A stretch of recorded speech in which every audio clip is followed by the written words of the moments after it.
moving from place to place. Good morning, good morning, morning, good morning, morning.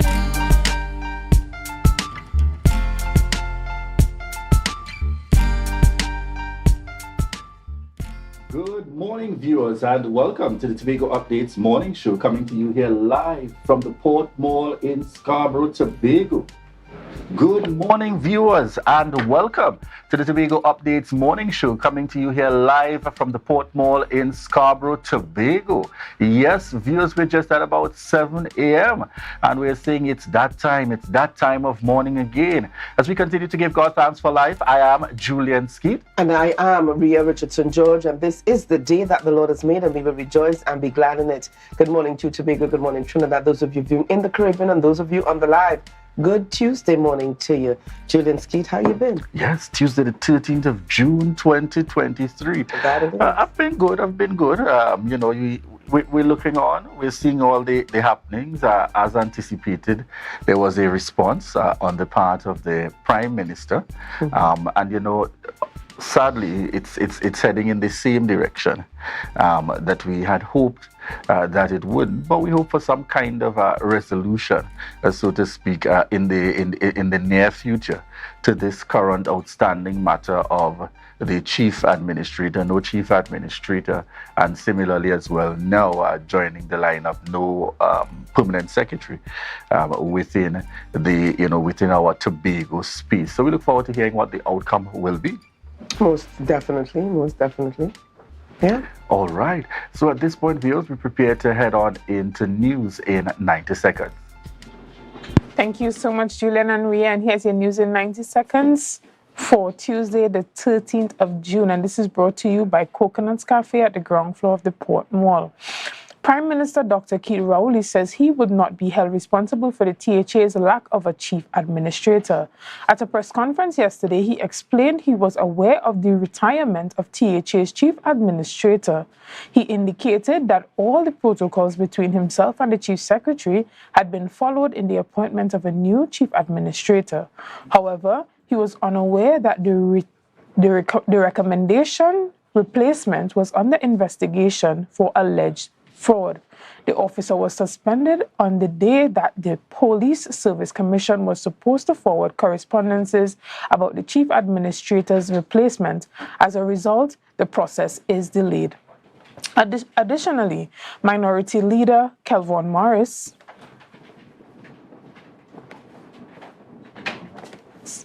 is lobbying for the findings of the audit into the road resurfacing program of former Division of Infrastructure Quarries Environment to be published. The findings seemingly implicate the public officer next in line to become chief administrator, but was suspended and disqualified by the THA. The minority leader posits that the actions of the THA go against the grain of democracy and natural justice. He requested that the report be shared to the House for the sake of transparency. And finally, Assemblyman Watson Duke appealed to the PDP's mandate to be reinstated in a letter addressed to the Chief Secretary. Mr. Duke reminded the Chief Secretary that the party-led gave a mandate to the people of Tobago.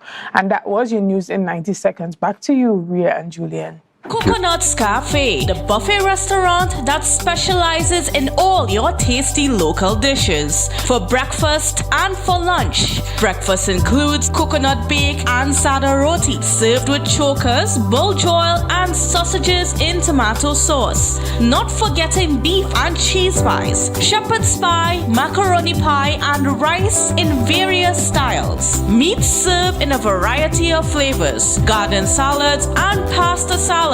All this accompanied by fruit juices, coconut water, your choice of a great combination to appease your taste buds. So call us today to order, as we are here to accommodate your busy schedules or if you are having a cooking day off. Thank you very much there, Chanel, and to our viewers, welcome back to the Tobago Updates morning show. Yes, folks are hearing it in the news, the happenings there.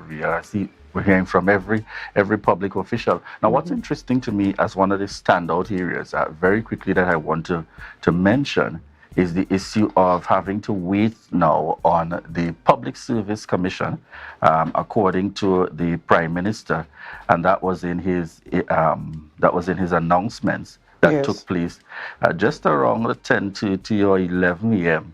And indicating that the Public Service Commission is still awaiting one individual, I think it is, one individual in terms of to be filled, and then they can return to what is required specifically in relation to the identifying another chief administrator. And I want to say, interesting enough, by I think the evening, I noted on the Office of the President of the Republic of Trinidad and Tobago via her Facebook page that they have identified that Deputy Chairman of the Public Services Commission was sworn in at President's house. So at approximately 2 p.m. yesterday, and this is according to the Office of the President's social media, at approximately 2 p.m. Yesterday, before Her Excellency, President of the Republic, Mrs. Antonia Popowell, took the oath of office as a member and a deputy chairman of the Public Services Commission. Very interesting. So I'm wondering if that is the gap that has now been filled, and therefore it means ultimately, immediately, as at today, as at tomorrow, the Public Service Commission can get to work in identifying another, the next officer in line, so to speak, for the position of Chief Administrator, as well as in terms of treating with the vacancy that arose in the context of the Permanent Secretary for CAS under the Office of the Prime Minister. So I found it very interesting, happening within the same timing in the same day. So we look forward to seeing what will progress from here. All right. Now, the Prime Minister indicated that if the reason that there is no chief ad is the TJ's own doing. Correct. Based on the circumstances, he's indicating that. So it's left to be seen. I trust naturally that we'll see this matter going on, and the perspectives will continue. All right, viewers, at this point, we're heading on into our birthday segment, sponsored by KFC. This is your birthday shoutouts on Tobago Updates, sponsored by KFC.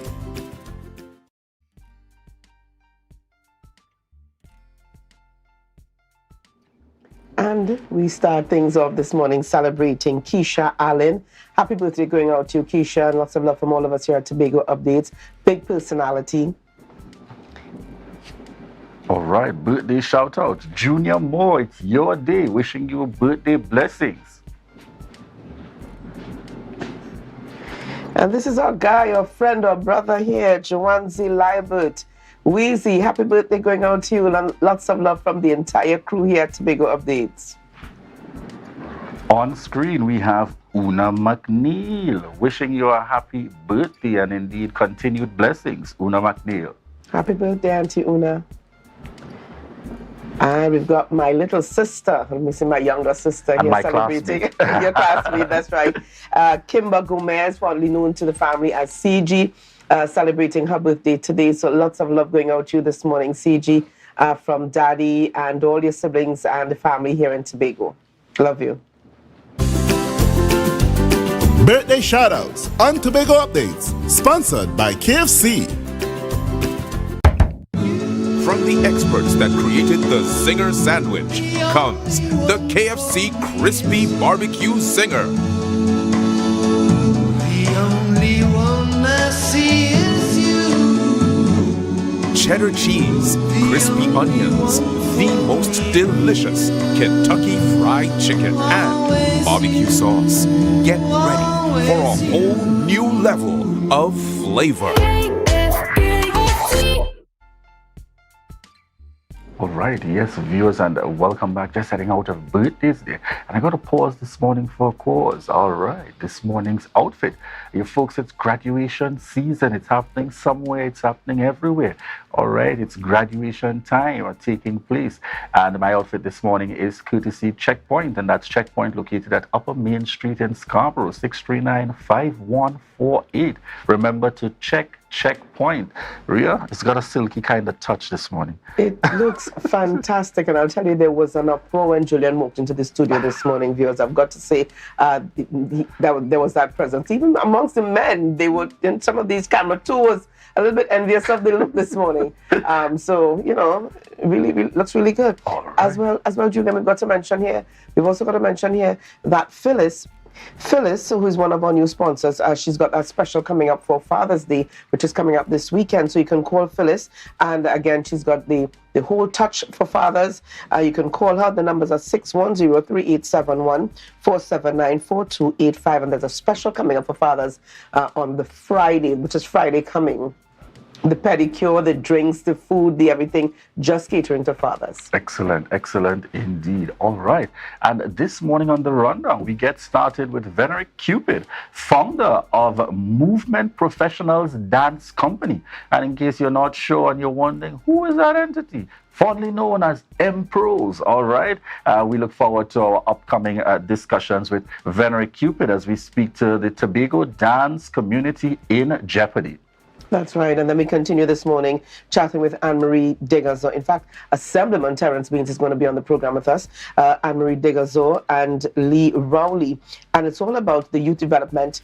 In fact, they're representing youth development on sport, and they represent ComDev and Sport. Let's put it out there, ComDev and Sport.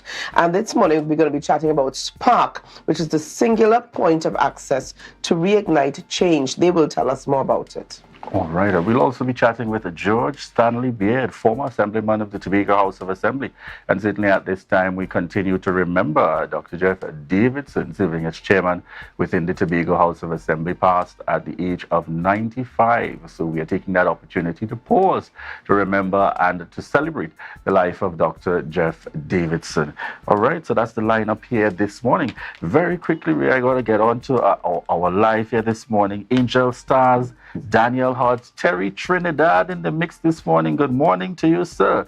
All right, Cynthia Branch, Lisette Joseph, Pearl, Maury Beard, Godfrey Moore, Auntie Dora. Good morning to each and every one of you. Thank you so much for continuing to choose the Tobago Updates morning show. Rian, at this point, we prepare to head on over to Tobago in Focus.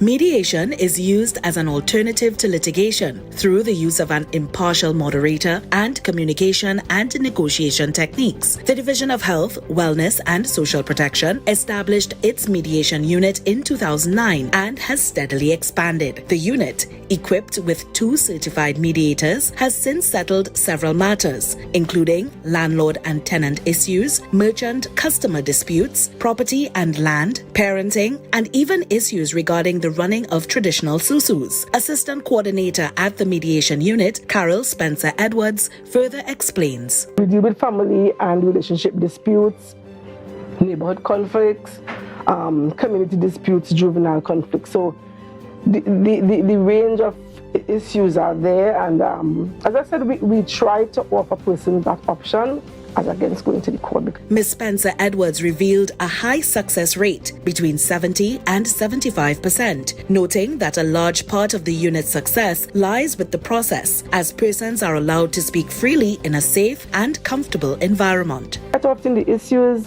that they deal with or that they're dealing with is not out of the ballpark. It's right. Just that maybe sometimes not able to sit and express themselves, and sometimes you need somebody there to say, here's what, let's start with, or hold up, give her a minute, or hold up, give him a minute. Right. You know. The recent addition of a therapeutic counseling unit manned by 8 counselors has further expanded services, including a crisis hotline, parenting workshop, grief counseling, life skill coaching, marriage counseling, and learning enrichment programs. Services can be accessed through its walk-in services or by referral.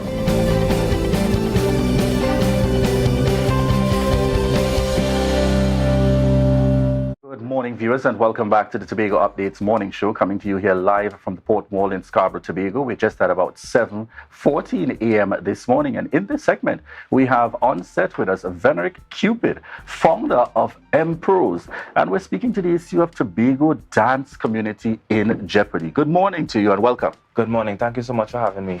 All right, so I want us to start the conversation. Many people got familiar with Venerick and the entire team in terms of young men being able to embrace the art form of dance, having that blend between our very own Tobago culture, pop, and various aspects. Tell us a little bit about where things at in terms of M-Pros now.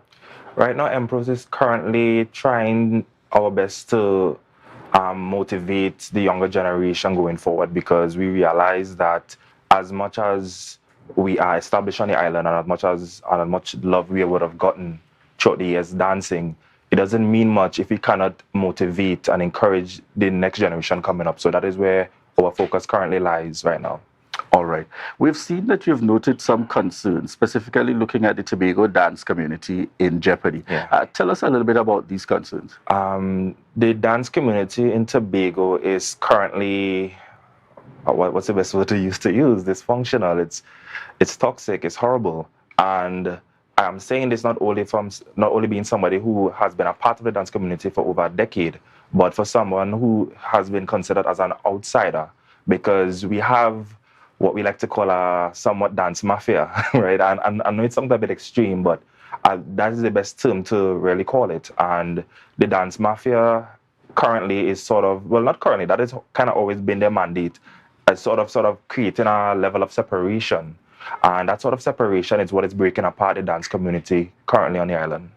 So when you say separation, many would say that we are seeing progressive moves in terms of performing arts. When we speak to the work that we've seen by the TPAC and a number of other entities, are you suggesting that it's not necessarily so, or are there specific areas of concern where there might be consideration for those within dance itself and real opportunities for growth and development? I would like to say a bit of both, and I'm not saying that to slight TPAC in any way. TPAC is currently doing amazing work.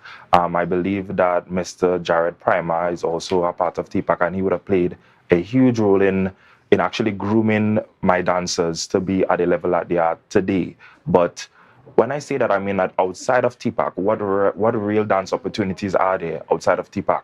And one of the main concerns that would have been brought to me, because I'm coming as one person, but a lot of individuals, a lot of stakeholders in this dance community would have came to me to voice their concerns, right? One of the main issues is like, what are they doing to target the young men? You understand? Young men currently on the island, dancing is a dying breed. Outside of my group, I think my group may be, and I want to be sure I say this properly, I think my movement professional dance company may be the only male dance organization on the island. And dance is something, especially in 2023, is blowing up due to apps like TikTok. It's actually a trend. It's huge. So why is it that at this time in this year, from beginning to now, that is where we are at right now? What's causing that? Why would you say persons are not attracted at this point, or perhaps more specifically, males? I would say, and I say this with the risk of being somewhat further blacklisted, but I don't really care at this point. One of the main reasons that I would say is because of the marketing that is being done of pertaining to dance on the island, especially when it comes to the cultural and the arts, towards the folk side, the marketing. A lot of the practitioners that are currently male on the island who would have been highlighted and displayed currently, they are displaying the dance, they are displaying the art form with using a sort of very feminine touch. Nothing is necessarily wrong. I'm not trying to disrespect anybody, but when it comes to young men like to see proper representation. They want to see themselves into the movement. They want a very strong, firm, masculine representation on stage, and that is what they want to aspire to. So if the marketing, if it is that the persons who are currently practicing dance now or performing now, or the ones who are being highlighted now, are not showing that, the young men will definitely stray away. And that is one of the issues that was brought to me by teachers, by parents, by students, that this is why they're not interested. Would it not be safe to say, if I am to make a quick analogy, one has to be comfortable in oneself, no matter the circumstances, whatever your choices may be. I wear pink and I'm comfortable and confident about it. There was a time where men didn't because they felt that it led to a kind of Yes, belief. I know that. Is that not what one might describe as perhaps an excuse for trying to define that there is really a challenge? I understand what you're saying and I agree with you, but the borderline problem, the borderline issue and the borderline problem with what you're saying is that even though a lot of individuals who are currently dancing would have embodied that sort of frame of mind, we are not talking about dance for us. We're talking about dance for teenagers. We're talking about dance for young kids. And when it is that you have an 8-year-old or a 10-year-old that is interested in dance, how dance is perceived, if it doesn't line up with the development you have in plan for your child, you will not necessarily send them there. And as a teenager, from the time you cross 12 years old, the person or the group that has your interest the most is your peers. As a young man, and I started dancing as a teenager. When I was in my teens, my mother and father pushing that be true to yourself, that didn't weigh as much as how my brethren and them on the block, and I'm from Mount St. George, would have perceived me. So as much as that that statement is true, we are targeting a very different crowd. We are targeting young men, and young men care more today about how they are perceived by their peers than anything else. All right. Viewers, we take a break here at this point, but we will return to continue the conversation with Venerable Cupid as we go further to speak to some of the solutions as we go forward. How do we get Tobago to this space where we continue to have that active participation, particularly in dance, in terms of our young men and women, ensuring that, we're in safe hands for the continuation of this art form, a critical part of our culture. We want to remind you that this is your opportunity to share the live, share the live, share the live.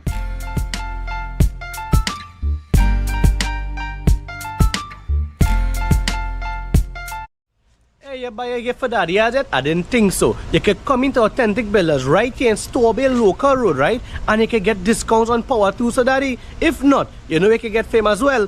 Right behind me there is blocks. You can buy some blocks to finish the house or tunnel steel, lumber, even roofing as well. So we are announcing our Grandfather's Day sale. And to crown it off, the crowning moment will be Friday the 16th and Saturday the 17th, where you can come in store, get free giveaways, and on Friday is breakfast given out. Saturday is lunches sharing out. So you hear the scene right here in Bonaccord, Tobago, and send in your quotation to 272-1990 for your free WhatsApp quotation. It's that simple. So guys, come on down right here at Tobago Local Road in Canaan to come and get your best prices. Not to mention, don't forget, you have to come down here Friday the 16th and Saturday the 17th, where you're getting giveaways and all different things will be happening right here for Daddy in Tobago. Later.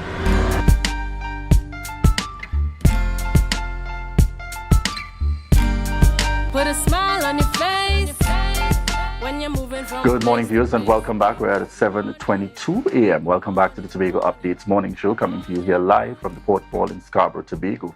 At this point, we continue the conversation with Venerable Cupid, founder of Emperors, and we're speaking about some of the challenges faced in terms of the dance industry here on the island. And now we've spoken about a number of areas, and what I want us to touch on now going forward is, what do you see as some of the potential solutions to be able to get past this challenge that you see us facing? I love that question because anybody could sit down and highlight a number of problems. Anybody could do that. But what it boils down to is, how can we fix this? I believe that the best way, and there are numerous ways, but I believe the best way to implement change, it needs to start from on top, right? I mentioned the dance mafia from before. There are a lot of individuals that are currently in power that has that sort of influence and platform, that if they would shift their focus onto development and solving some of these problems within the dance community, we will be better off. And I see myself as maybe a somewhat pillar, but not really as much as them, because I'm relatively new to a lot of people because of my genre of dance. I do hip-hop, soca, dancehall, I do that, I do folk and stuff like that. I had a little bit of exposure.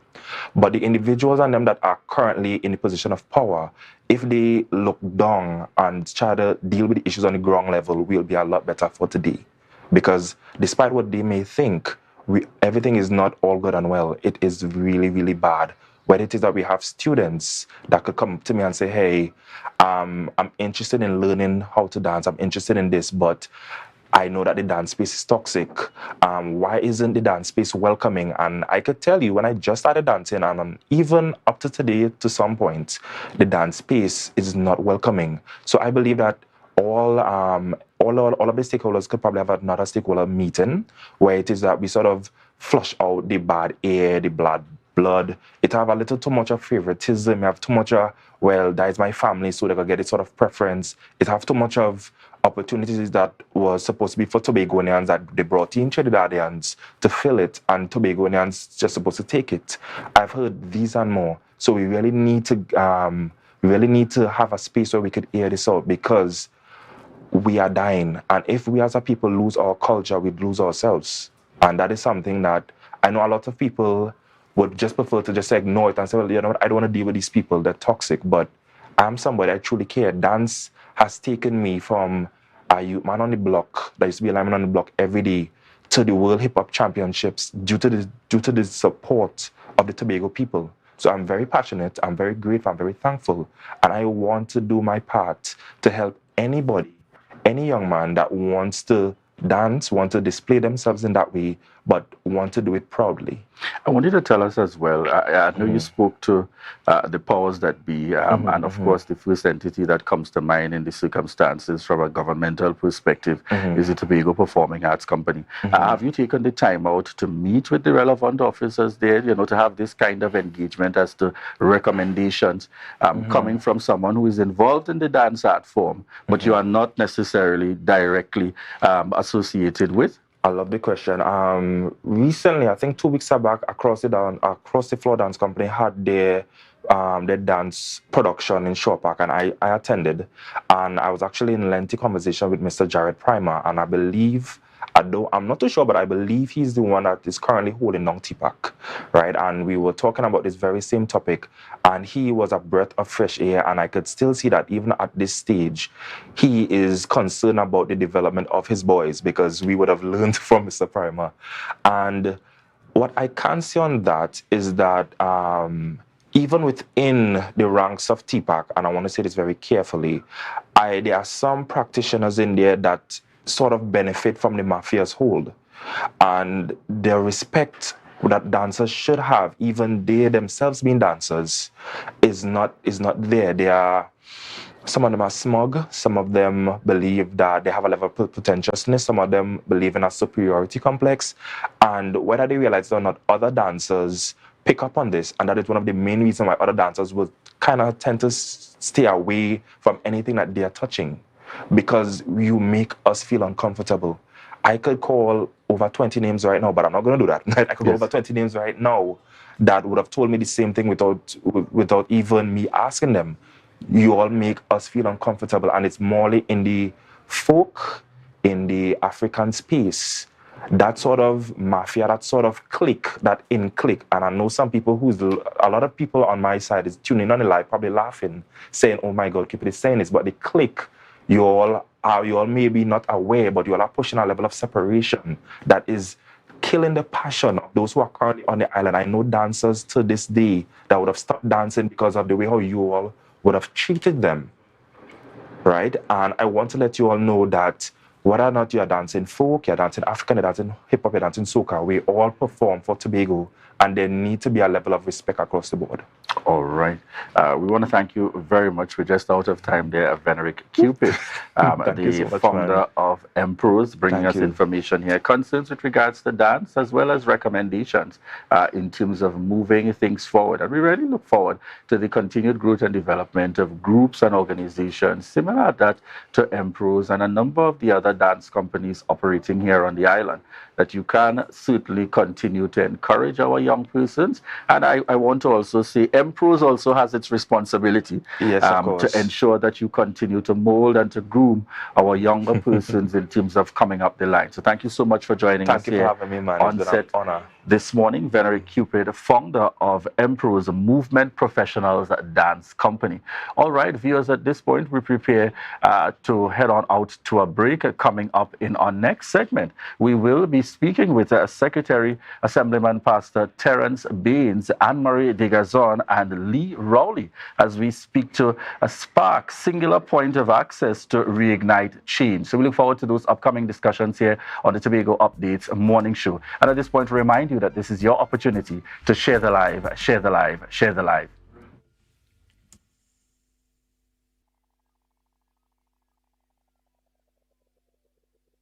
Are you looking for a place for your loved ones? Heavenly Care welcomes you. Located at Northside Road opposite Massey Motors, we offer a variety of services. These include doctor visitations, social activities, geriatric care, and much more. Contact us at 277-9595 or visit us at Northside Road opposite Massey Motors. At Heavenly Care, compassion is at the heart of all care. Hey, you buy a gift for daddy, has it? I didn't think so. You could come into Authentic Builders right here in Tobago Local Road, right? And you can get discounts on power tools, so daddy. If not, you know you can get fame as well. Right behind me there is blocks. You can buy some blocks to finish the house or tunnel steel, lumber, even roofing as well. So we are announcing our Grandfather's Day sale. And to crown it off, the crowning moment will be Friday the 16th and Saturday the 17th, where you can come in store, get free giveaways, and on Friday is breakfast given out. Saturday is lunch is sharing out. So you hear the scene right here in Bonaccord, Tobago, and send in your quotation to 272-1990 for your free WhatsApp quotation. It's that simple. So guys, come on down right here at Tobago Local Road in Canaan to come and get your best prices. Not to mention, don't forget, you have to come down here Friday the 16th and Saturday the 17th, where you're getting giveaways and all different things will be happening right here for Daddy in Tobago later. Welcome to L'Image Parfait Day Spa, your urban oasis and wellness center. Our services includes massages, treatments, facials, pedicures, weight management, detox programs, and much more. Call us today at 624-1452 or 720-7474. Trinidad locations and Bonaccord, Tobago at 273-7772. Let us treat you like the VIP you are. MI4 Security Services Company is the most advanced security service in Tobago. Ask about our cash and transit service. It's safe, risk-free, reliable, and timely.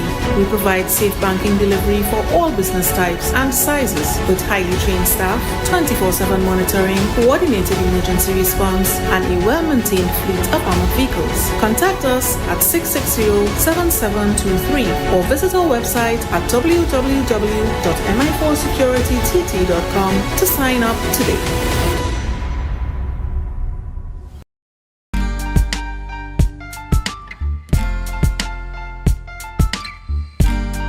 Put a smile on your face when you're moving from place to place. Good morning, good morning, morning, good morning, morning. Spark IMS, singular point of access to reignite change. Information Management System is the latest initiative of the Division of Community Development, Youth Development and Sport. Conceptualized in 2018 and developed during the period 2019 to 2022. The system now stands complete and ready for implementation across all units of the division. It was designed and implemented on a Microsoft SQL platform to capture all individuals and group information that can be utilized to assist in program development, provide support, or related programs from associated institutions. Well, the Spark digital platform or information management system that the division has created was found necessary to improve the efficiency of the services that we provide to our target audience. It started as a service to benefit young persons, and you know we are in this digital age where access to services and opportunities is important. And so in order to provide our services in a faster way, a more efficient way, a more accessible way to our target audience, we decided to embark on creating a software that will serve those needs. The portal can be used for registration, assessment, and certification of civil society organizations, youth organizations, sporting organizations, NGOs, CBOs, FBOs, general information on government services, and other developmental opportunities through a dedicated news feed, access to a range of training opportunities, and much more. So we register young persons and youth organizations, which is our normal mode of operations in terms of serving the young persons. Individuals will have a fixed identification number which is unique to them, and that identification number and password allows them to navigate all the operations of the software, so that it is accessible through a portal, a link, a barcode scan, using all of the modern facilities that we have, and they can submit an application either as an individual or as a group. And the portal is user-friendly and can be used on any device. The portal that was created was basically for a youth database that was created initially to be able to capture information on individuals born and bred in Tobago. There is a link that has been created through the THA's website or even the division's website. Persons could go, access that link. It will ask them some simple questions just to register. Once the registration process is completed, they have full access to the application. The portal is there for all young people who are willing to get some form of assistance from the division or to enhance their own personal growth. This platform is there for you. It gives you an opportunity to request any kind of training that you want directly to us. And there are future plans for the system. This project is a historic achievement. We are setting our sights on immediately at the development of an app that gives more versatility and flexibility and user access to us. And that, I think, is going to be, maybe the penultimate of what this software can do. This is Spark IMS.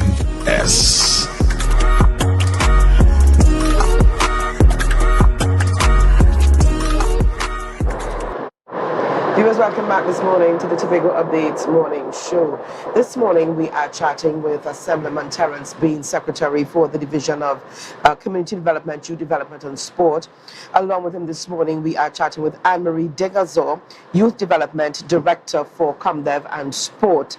And this morning we're talking about Spark, singular point of access to reignite change. They'll tell us more about it. Good morning and welcome. Good morning. Morning. All right, Pastor Baines, Secretary, Assemblyman Baines, we'll start with you this morning. I'm always at this point whenever you're on set with me. Give us an idea in terms of this initiative. Yes, is in keeping with the government's stated approach for 2022 and beyond. Give us an overall idea of the division's perspective, where the division's heart is in all of this. Well, of course, the division is a contributor to a larger mandate for Tobago to become one of the greatest little islands on the planet. I think owning this system catapults the division into today's marketplace. It certainly is going to aid us immensely in optimizing our service to the communities. We are pretty much kind of leading the way and charting new territory as well with this particular system. we have to also hasten to say that well, me in my position, we are not solely responsible for the development of this system. Our predecessors started this work, I think, back in 2018, 2019, thereabout. And it certainly was a good idea. You know, one of the challenges we face, especially when there's a change in regime, there's the temptation to abandon things that were done or were in train from the past government and so on. But certainly this particular platform and idea was one that really needed continuity, and I have to commend Ms. Diganzo and all the team players that have contributed to where we are today. We feel very, very proud. We have to provide services to all our people. We want to create an environment for everybody to thrive and to develop. And we feel that having this system up and running is going to help us to get that done. These are days when we have to try to avoid working hard, but try and work wise. Smart, You yes. understand? And so I think that this is a good time, and we are trying to spark change in the Tobago space. You know, so I'm really excited about what is happening. All right, it's the whole baby and bathwater syndrome here. So you know, sometimes the initiative is good, but because of who it started with, you threw everything out. But you decided to, this is working, you keep. It takes a level of maturity and appreciation Definitely. for what is important. And, Definitely. Now, let's start here with Ms. Degazo. And our viewers out there, yes, we saw the video, but break it down for us. We're talking Spark, and of course, Pastor Baines mentioned, you know, sparking change. What is Spark all about? Well, Spark is a digital system. It started as our need to have a database just to store information so that it would allow us for reporting purposes, for research purposes, help us in planning and development, and so on. So it started as a static database, desktop application. But as we saw the needs of the community out there and what we needed to, it expanded into a full information management system that supports the work that we do. It was designed specifically initially for how the Department of Youth functions, and then we saw the broader applications across the entire division, given that our working is so integrated in terms of what we do. Our division is about service to the community, and that's what this system allows us to replicate in terms of our operation, so that it will support the registration of youth organizations. So persons have an online presence, so there is access from our website, the THA's website, through a portal link that persons have. So you can get on your device, you can scan the barcode, as the video said, and allows you to register as an organization or as an individual. So it has the capacity to store all of that information. The division, both community development, youth and sport departments, are in the main responsible for registering and certifying non-governmental organizations in Tobago to allow them to function in their various capacities. And we have transferred that into the application to make the process much easier. So that certification process could happen now in a much faster time and produce the information of its persons not having to come into the office. So that is one that it has liberated. It also allows us to provide training, and we have, you know, that community development has this major skills training program happening annually. In youth, we do training with the youth organizations and opportunities with individuals through our centers, and sport, same thing. So what it does is that it provides the individual access, not only at periodic times, but throughout. So any day you can wake up and decide, hey, I think I want to do some training in another area. Let me check out. So you can get on and you can text in, I'm interested in doing something in what? Financial management.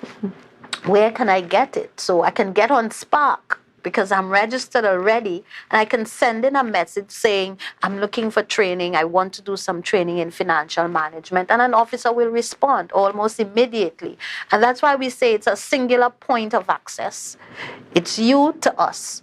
There are direct messaging features that also will allow us to talk to you wherever you are, so that you don't need to come in. And this for us was also a cost-saving kind of mechanism, for persons in these economic times who not always have to travel in to access services, but our services reach you wherever you are.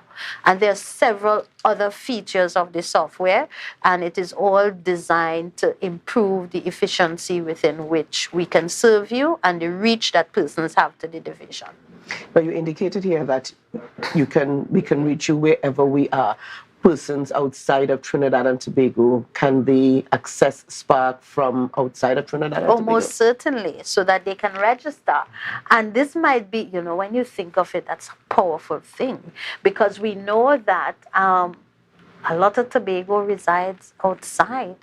So in terms of individuals who may be thinking of coming back home, we have students who may be at university, they're already registered in the system, but they want to participate in our summer internship programs. It means that you don't have to wait to come home to, you understand? You can do all those things now digitally, and we can have access. You can have information. One of the things that I like most about this system is that we have a news feed. And that news feed allows us to send any kind of content to individuals. Everybody registered in the system get the information instantly, so that you might have seen in the video we had a background of the THA's website that was in there. That's actually in the system. So any kind of information, video, flyers, posters, websites of anything can be put into our news feed, and everyone has access to it. So persons don't have to go searching all over for the information again. We are going to be linked with other stakeholders, other agencies. So once they have opportunities available, then everyone in the system, once it's posted, instantly you have access. How can persons register? Is it limited to individuals on any level? It's open to everyone. Everyone. You need to arm yourself with your birth paper pin, though, because that's one of the information secretary would tell you. I think secretary, you should take this one. Yeah, I mean, that was one of the questions that I asked, because of course, to register, it requires a comprehensive amount of information, and it's your personal information. And people are always cagey about the information in the hands secure, of. But that was one of my primary questions, and I was satisfied from the answer that the security infrastructure is in place, because obviously parents would have that kind of concern, and so on. And so, what was explained to me that we have the requisite security apparatus to make the system user friendly for all. You understand? Yes. I mean, I was trying to see if I could have guessed Miss Diganzon's age by what she was putting in when she was signing in, but she was, But it didn't work, did it?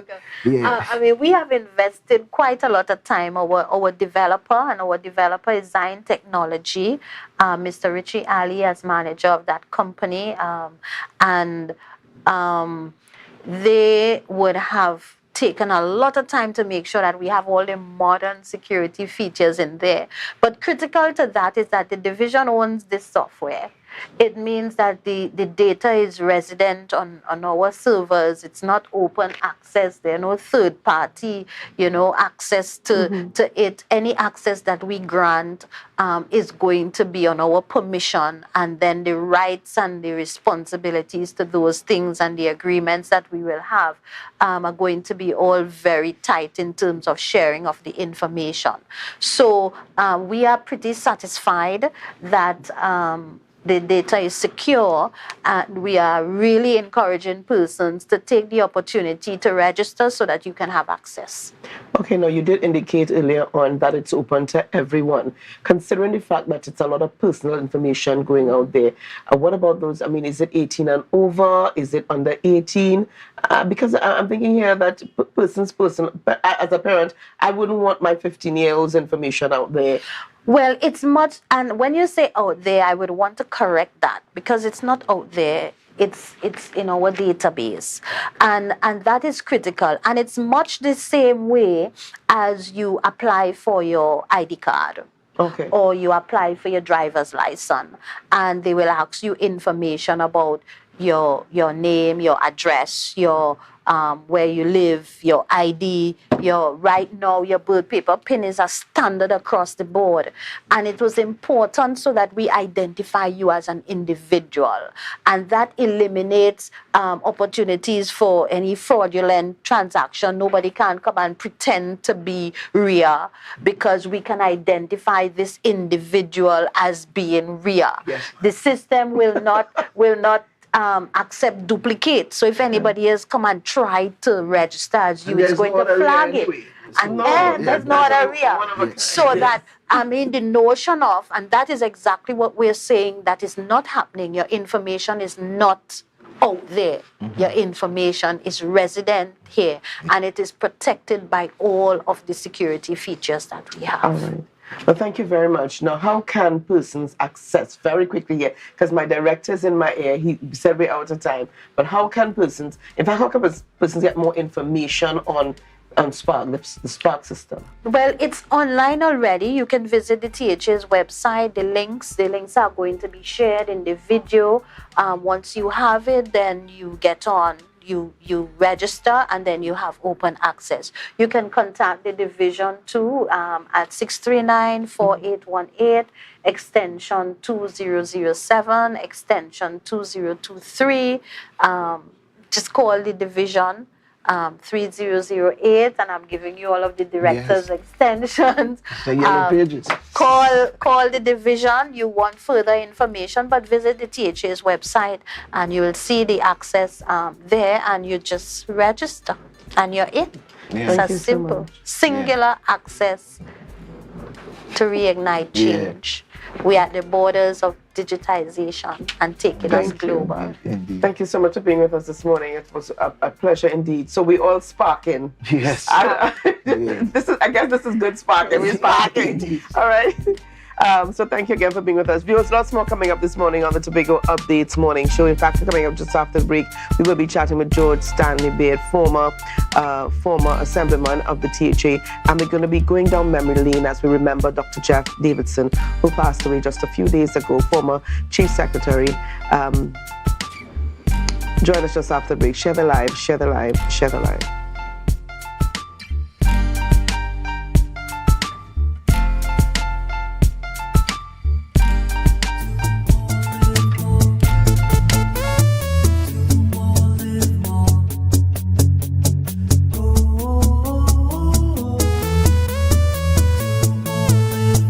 This is how it's gonna go. They better look up below, 'cause this is your show, and everybody's gonna know. Say it to them once again. They better look up below. This is your show, and everybody's gonna know. That's how it's gonna go. They better look up below, 'cause this is your show.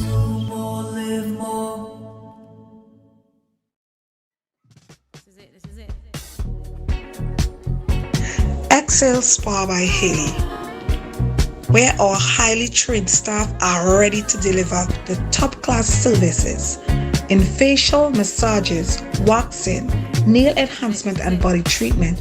We are ideally located at Coco Avenue, Switzerland, Tobago. You can find us on Instagram, Facebook, TripAdvisor, or you can call us on 730-0149. Excel Spa by Haley. Relax, renew, and rejuvenate.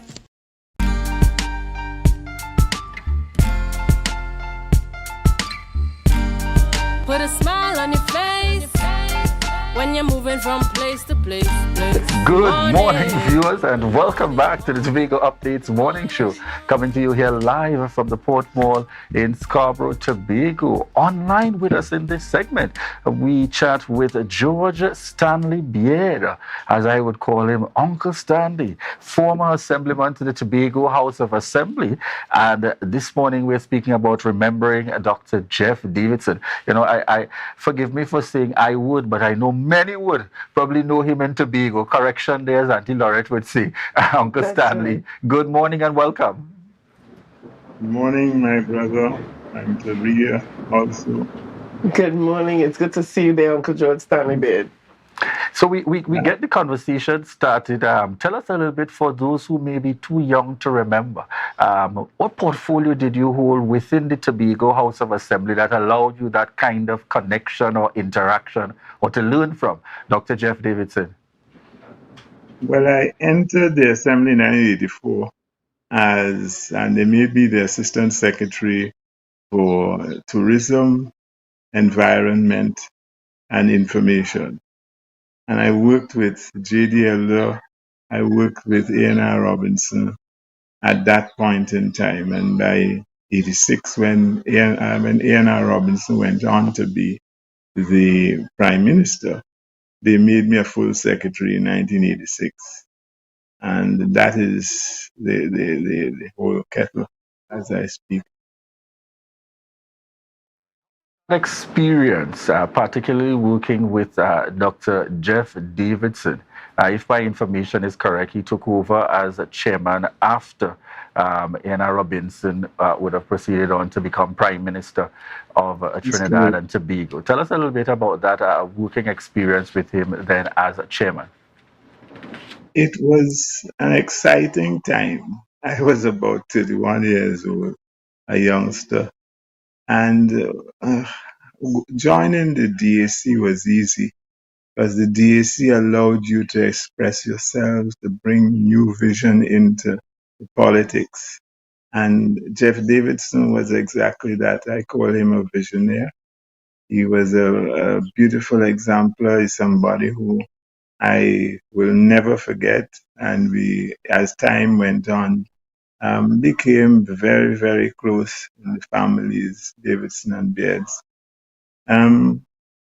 Like A.N.R. Robinson, you had to be committed to a cause, and Jeff was definitely committed to the Tobago cause. Left here, went to live in Trinidad, understood the hardships of Tobago, having to travel backward and forward by old steamers, and then going off to Canada, doing his following his pursuits in education, and then coming back to Tobago to see us lagging way behind Trinidad and the Caribbean. And we are a Caribbean people, like it or not, we are Caribbean people. And it was easy to see why Jeff Davidson followed A.N.R. Robinson into the Tobago politics, because this was home. And you see time passing you by and you stagnated, so that it was easy. He did his qualifications, geneticist, and he was involved in animal husbandry, etc. Here was Tobago, an island that was known for its agricultural productivity, not being able to feed itself after Hurricane Flora. And the challenge for him at that point in time was to build back the agricultural economy in Tobago. And he said about that in many ways. And this is why it's easy for me to talk about Jeff Davidson. Years ago, when the assembly was first established, we used to have citrus plants being propagated in Louis d'Or. And people from Trinidad used to catch the ferry, come up, buy their citrus plants, go back to Trinidad. He made sure, since the area is in animal husbandry, made sure that you could get piglets and the breeding units in the old government farm. You could get piglets, you can get calves, you can get fowls. And the thing about it, he also made sure that we pursued. And let me tell you, back then, we didn't have money to flash as is flash has been flashed about since the assembly came in. And he made sure that he developed and he got funding, external funding for the Blenheim Sheep Farm project. He encouraged and engaged Tobagonians who had skills in the production of onions and garlic and potatoes. I don't know if you remember Brother Brebner. He pushed for the reforestation since after Hurricane Flora. Nothing was really done by the central government until Jeff Davidson marshaled agriculture in Tobago. The bay leaf project creating bay leaf oil for cosmetics and other usage supported people like Pearl, oh God, from Hope, Auntie Pearl, with her Tobago Taste the Tobago initiatives. Right? All of these things Jeff had a passion for. And he would, in his very quiet zone, he would chat with you. I used to spend a lot of time talking to him about tourism and how we could produce tourism goods, as well as pushing the University of Tobago, because he had a passion for establishing a Tobago University so that we could train our people to move this island forward. So his death, we have we have lost a giant, right? And these are the giants, Robinson and Davidson, and you had other fellas like Charles, right, who came after fellas like APT James, who came after Bigot and such. And it was really a beautiful experience for me. I left the Institute of Marine Affairs in 1984. Right? Nobody pushed me out or anything. I left it to come home to work with Jeff Davidson and A&R Robinson and others towards the betterment and development of Tobago and its people. So you should know how I feel. That Jeff is gone, has not realized many of his visions. And it is sad that we here in Tobago could sit down and see. I listened to a program some last night where some persons like Nathaniel Moore and Cecil Carruth, and the question was posed to them, why is it that so many people in the East have landed up in politics? It is easy. When the one bus leaves Charlottesville at 5 in the morning and returns at 6 in the evening, you have to understand you do not have adequate transport. Your people are locked in. Right? That's an oppression in itself.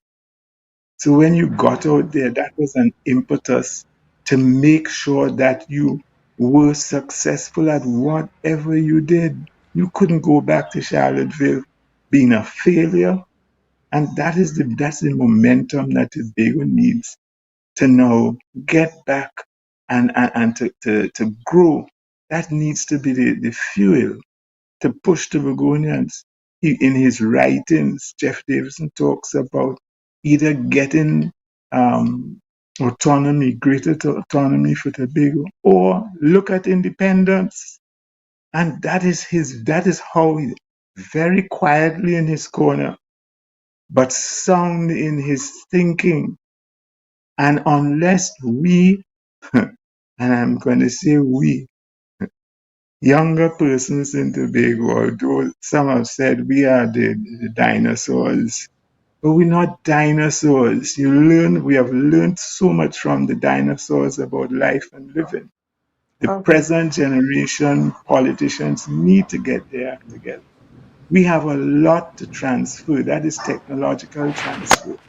We have a lot to pass on because we worked in the dungeons with fellas like Jeff Davidson. a wonderful person, packed up and sold out his holdings in Trinidad to come back to work in our Tobago House of Assembly, right? And then something that is dear to my heart. Jeff worked for 20 years in that assembly and landed up not getting a pension. How could you do that? The best years of the guys who served, and then you walk away coming up with a pension program that leaves out the pioneers. And I'm going to tell you this. There is so much information, research, etc. that exists now that the present assembly don't even have to do nothing. All they have to do is get the reports, look at the situations, do a check as to whether or not the situation still exists, and work for and on behalf of the people. It's not about you, the politician, but it's about the people. And I'm going to miss Jeff. But it's life, and we all go the way. Getting a little emotional. I understand. We understand. We understand, Uncle George. Anyway, we let's understand. work together. Forget all these damn differences. Work together. Party politics has no place in Tobago. You need people who are willing to work for and on behalf of the people. That is what we have to get in our thick skulls, and it's not about us as the representatives. Yes, it's about the people. So let's get serious. Let's remember Jeff. There are many ways we can honor Jeff, but that will come later on. Thank you. All right. Thank you so much. But a wonderful person, a true patriot, and true son of the soil, who never forgot his roots and who ensured that he came back to have input in that which nurtured him, his island and his people. Yes. Thank you so much there, Uncle George Stanley Beard. I mean, there's so many questions that we will have for you this morning, but I think it was more important to have you remember, have you reminisce, and have you help us go back down memory lane, because you worked with him, you lived with him, you interacted with him, you knew him in a way that we never did, never could, never would. And we really appreciate you taking the time this morning to help us to celebrate the man that you call your friend, the man that you called your brother. So thank you for the time. Thank you very much there, Uncle George Stanley Beard, former Assemblyman of the Tobago House of Assembly, really giving us a perspective there. And you could see the leadership and working together was much more than just a job and a responsibility. Yeah. It's part of that passion and commitment. I also saw Mr. Kenneth Jones, Uncle Ken Jones there in his much younger days. All right, Uncle Kenneth, certainly, and those photos just kind of took you back to that point of remembering. Uncle Kenneth himself also serving within the Tobago House of Assembly. These gentlemen really doing their part, of his Chief Secretary Troy Charles and a number of others doing their part to really lay the foundation for which many are able to get into now today and to enjoy based on their hard work. And that's why it's so important, folks. Let's build on what has been there beyond party politics. And I like that emphasis made by Uncle Stanley, beyond party politics. Let's build on what would have been there to continue to look towards the continued growth and development of Tobago. Most definitely. But I'm going to leave it. I'm going to leave it there as well. But really condolences going out to the Davidson family on the passing of Dr. Jeff, really son of the soil. All right. Thank you so much, viewers. We're just at the end of the Good Tobago Updates morning show this morning. However, stay tuned because we're heading straight on into Tobago Notes, and then we head over to Good Morning Tobago.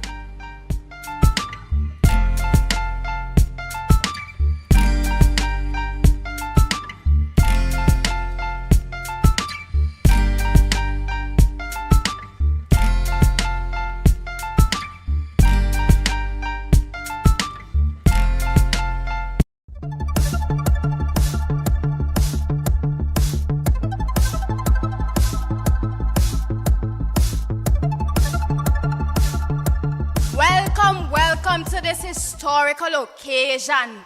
The first of its kind throughout the nation. Today, we opening the Mill Ruin site. This place is a sure delight to tell all stories and tales about the ancestors and the old-time days. So sit back, relax, and listen well to a wee version of the plantation that we will now tell. Beat your drum, Mr. Drummer. We want to make our product here at Woodwood Secondary School, this experience, marketable, and something that can be incorporated with the tour service providers and hoteliers and so on as a viable tourist attraction. I see this as a comprehensive package for any visitor, and not just cruise visitors. You know, we have a number of domestic tourists who are also going to enjoy product offerings like this. The Mill Ruin experience at the Goodwood Secondary School gives visitors the opportunity to purchase local art, craft, and delicacies while enjoying dramatic presentations. We intend to up our marketing campaign, creating the awareness that there is indeed a Mill Ruin experience available to the public here, and that this experience is one with a difference because it brings the youth in focus. I am very excited to know that we're the first school in Tobago that actually have something like that. The ancestors must be smiling because of we learning instead of toiling. The land they used to work now houses a school of substance and words. We, their offsprings, to tell their tale of the ruins that still remain. So we owe it to our forefathers to showcase their efforts in the present and future. Beat your drum, Mr. Drummer. That was a production of the Department of Information, Office of the Chief Secretary, Tobago House of Assembly. Yeah. Hey. Tobago updates. Good morning, Tobago. Wake up with Candace and Denicia. Let's go, go. It's a brand new morning. Rise up to a brand new dawning. As the passion start to rise, the energy fill the skies. I say thanks for favor. So wake up and hail my neighbor. 60,000 people strong, and the vibes is never wrong. We are beauty, we are power. We are people in the sun. We are beaches, we are rivers. We are melanated ones. We special and there is no denying. Tobago is number one. I am you and you are me. Together we stronger. Good morning, Tobago. Good morning, Tobago. Good morning, Tobago.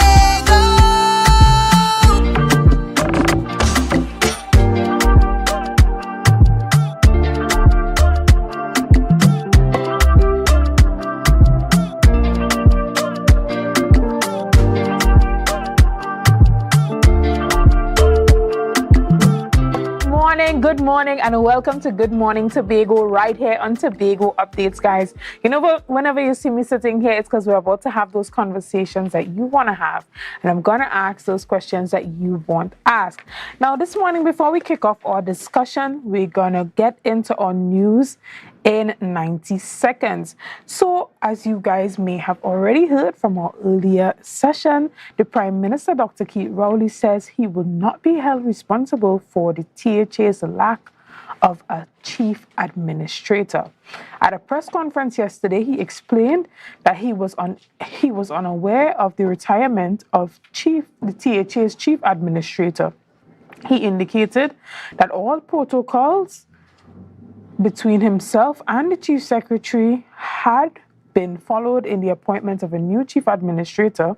However, he was unaware that the recommended replacement was under investigation for alleged fraud. The officer was suspended on the same day that the Public Service Commission was supposed to forward correspondences about the Chief Administrator's replacement. As a result, the process is delayed. Additionally, Minority Leader Kelvin Morris is lobbying for the findings of the audit into the road resurfacing program of the former Division of Infrastructure, Quarries and the Environment to be published. The findings seemingly implicate the public officer next in line to become Chief Administrator, but was suspended and disqualified by the THA. The Minority Leader's position proposits that the action by the THA goes against the grain of democracy and natural justice. He is also requesting that the report be shared to the House for the sake of transparency. And finally, Assemblyman Watson Duke appeals to the PDP's mandate to be reinstated in a letter addressed to the Chief Secretary. Mr. Duke reminded the Chief Sec of the party's pledge to uphold the tenets of integrity, accountability, and transparency in their service to the THA. Duke reiterated that all candidates had signed a verified contract to affirm their commitment to the pillars of good governance. Mr. Duke described Mr. Augustine's transition from the PDP to interim political leader of the Tobago People's Party as a betrayal to Tobagonians. Assemblyman Duke asserted that failure to return to the PDP's original mandate should result in seeking a fresh mandate from the people by calling elections. And finally, Tobagonian Jacob Cobbs placed first as the overall male in National Junior Sprint Triathlon 2023. The Rainbow Cup was last Saturday, 10th of June 2023 at the Turtle Beach, Tobago. The sprint triathlon comprised of a 5K run, 20K bike ride, and 550-meter swim. Jacob wishes to thank all his coaches and supporters, and Tobago is proud. And that was on News in 90 Seconds, guys. Coconut's Cafe, the buffet restaurant that specializes in all your tasty local dishes. For breakfast and for lunch. Breakfast includes coconut bake and sada roti, served with chokers, bull joil, and sausages in tomato sauce. Not forgetting beef and cheese pies, shepherd's pie, macaroni pie, and rice in various styles. Meat served in a variety of flavors, garden salads, and pasta salads. All this accompanied by fruit juices, coconut water, your choice of a great combination to appease your taste buds. So call us today to order, as we are here to accommodate your busy schedules, or if you are having a cooking day off.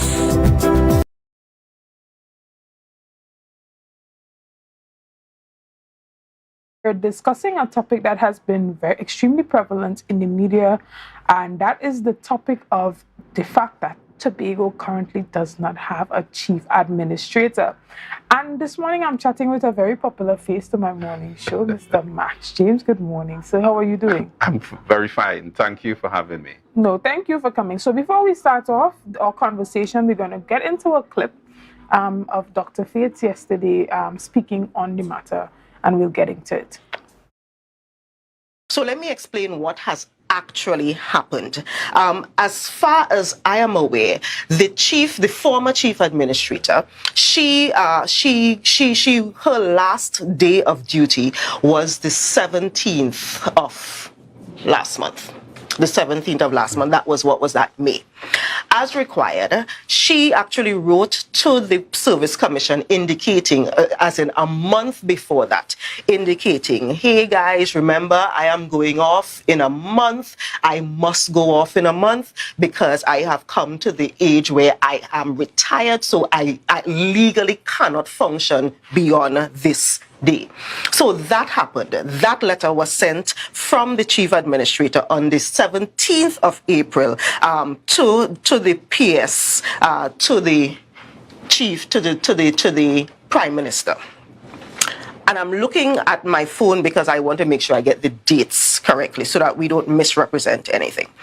On the 15th of May, which is in essence 2 days before the former chief administrator left, the chief secretary wrote to the Prime Minister saying, hey, you know, the last time we had a kind of thing with this, Miss John is going to be gone in 2 days. Remember, this is the process that we should be following. Let's have the conversation kind of thing.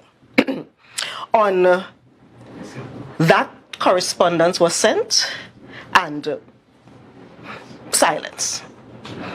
On the 22nd of May, at about 5 p.m., after back and forth, the chief secretary and the Prime Minister of Trinidad and Tobago actually met at his residence in Tobago to speak about this and other matters. So the Chief Secretary, the Chief Secretary and the Prime Minister are supposed to be meeting continually. They met on the 22nd of May, which is after the Chief Admin had left, but they sat, they had very cordial discussions, and there was an agreement at that point. Yes, the Prime Minister agreed, yes, I simply need to write to my permanent secretary, letting her know that she needs to write to the Service Commission, or he needs to write to the Service Commission, I don't know if it's a man or a woman, and have this situation dealt with.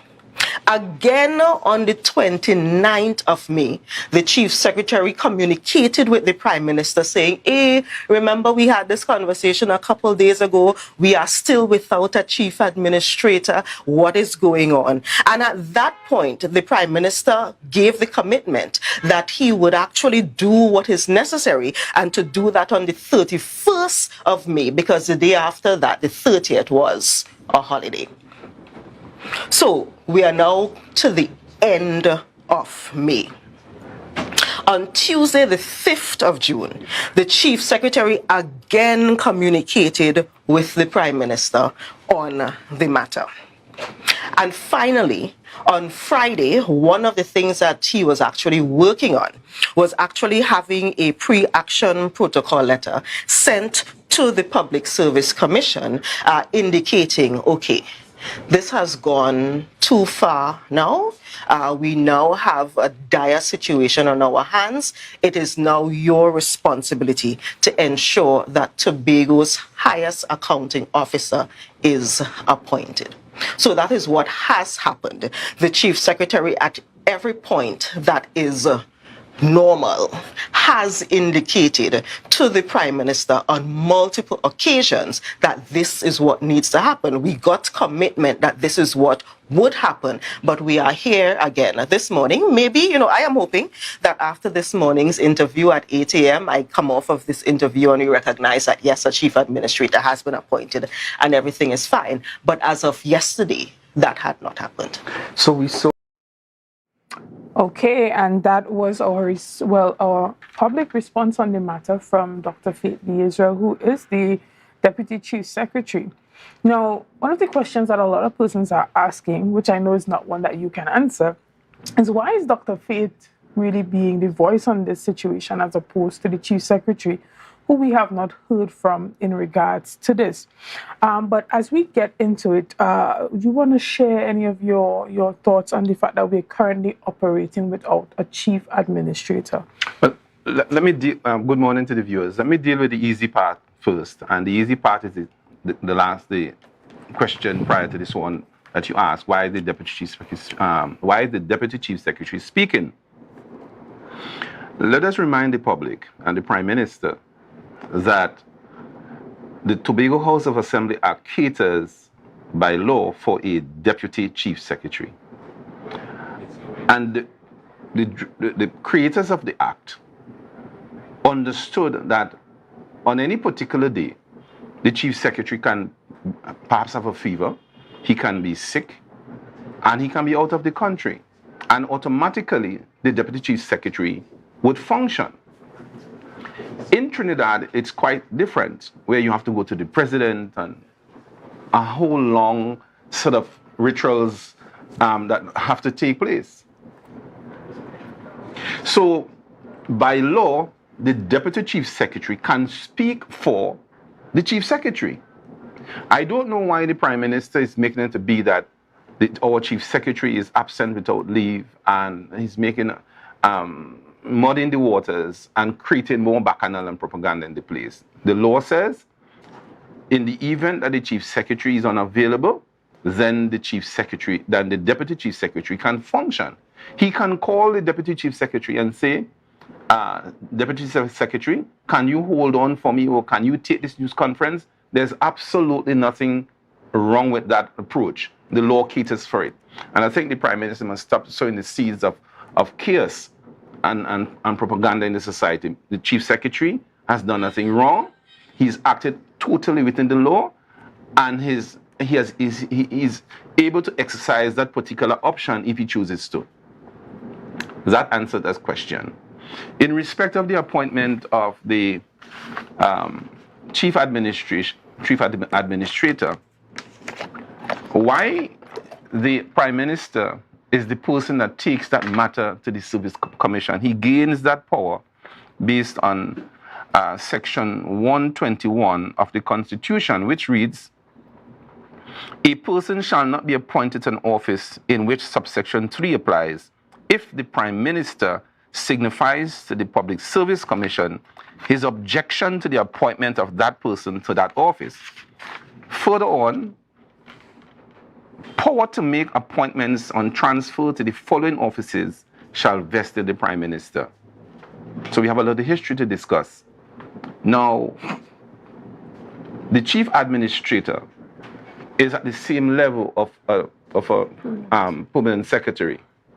And therefore, based on the provision of the Constitution, the Prime Minister doesn't want. But however, when the Tobago House Assembly Act was created, originally, I want the public to know that there was a big hullabaloo about who should actually make the appointment. And after all that debate, a section was inserted in the Tobago House of Assembly Act where it says as Section 71, subsection 4, prior to consultation with the Public Service Commission on the appointment of the Chief Administrator, the Prime Minister shall consult with the Chief Secretary.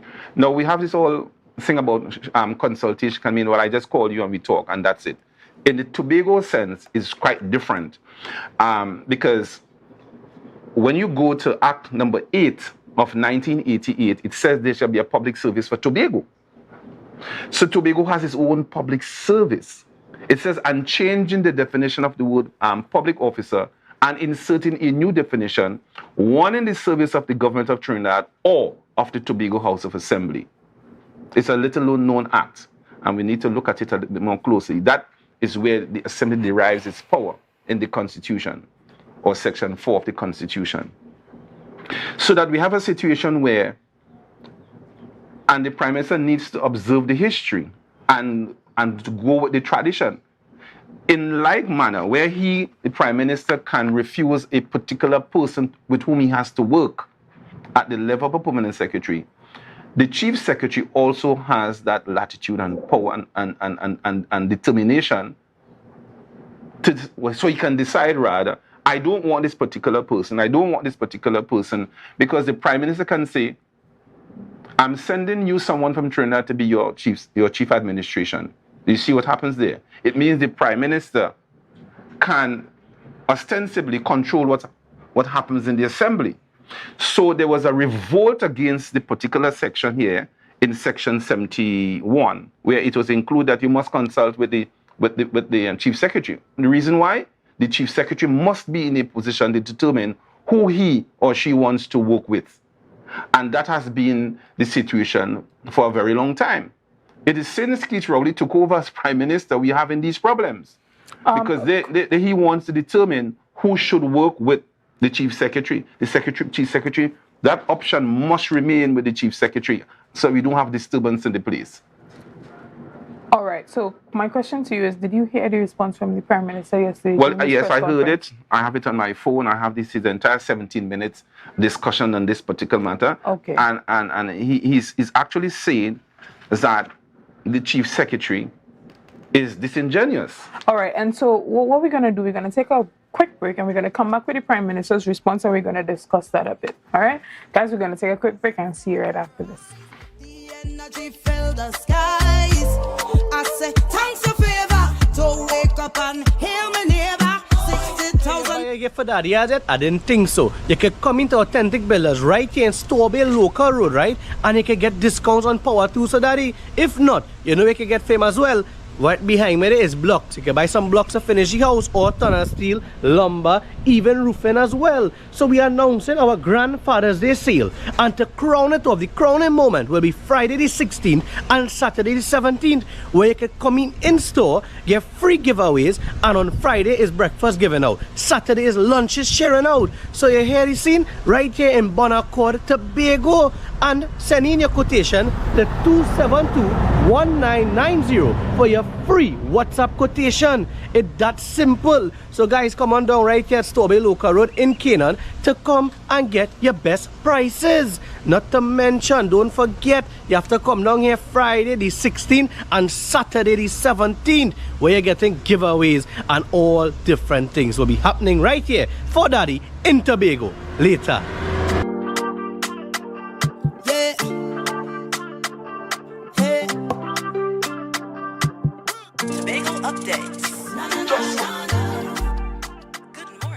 Today, there is no administrator in Tobago, chief administrator, because that's the most senior public servant in Tobago is the chief administrator. This absence of an administrator in Tobago came about as a result of the administrator who was in office reaching retirement age. There are two loci of government administration in Tobago. One is the THA, that has as its senior public servant, the chief administrator. So regardless of the politics and the seats and the political party, the senior public servant in the assembly is the chief administrator. But there's the central administration service in Tobago called CAST, which is under the Prime Minister's office. That office has as its senior person another public servant in the capacity of permanent secretary. The chief administrator and the permanent secretary are roughly on the same level, and things were going fine until this administrator came to retirement age. I met with the chief secretary. We sat and chatted for an hour and a half on matters Tobago. One of the matters that was raised in that discussion was the requirement to agree on a new chief administrator. I at the time was unaware of the actual date of the retirement, but I knew that that will come to me from the Public Service Commission, because these two positions, permanent secretary CAS, chief administrator, are public service positions. I'm a politician, the chief secretary is a politician. We have to respect the role of the independent Public Service Commission, which treats with public servants. The public administrator will be sought by the Public Service Commission and identified. That commission will make a recommendation to the Prime Minister's office asking for no objection. The Prime Minister under law, before dealing with that, has to consult with the Chief Secretary. And after that consultation, a decision can be made as to who the senior public servant will be to become the chief administrator in the THA. That is the law. So I was aware of the vacancy. I'm expecting the commission to send to me its recommendation as the next qualified public servant in line. And of course, as I expected, the chief secretary was with me, and we had a recommendation, we discussed it, and we came to an agreement as to what should happen when the proceedings roll out. The Public Service Commission did its job. Knowing that this administrator was leaving, took steps to see who was the next in line and to recommend it to the Prime Minister's office for the Prime Minister's attention. And the Prime Minister, of course, will have to cover by ensuring that the Chief Secretary is in on the discussions.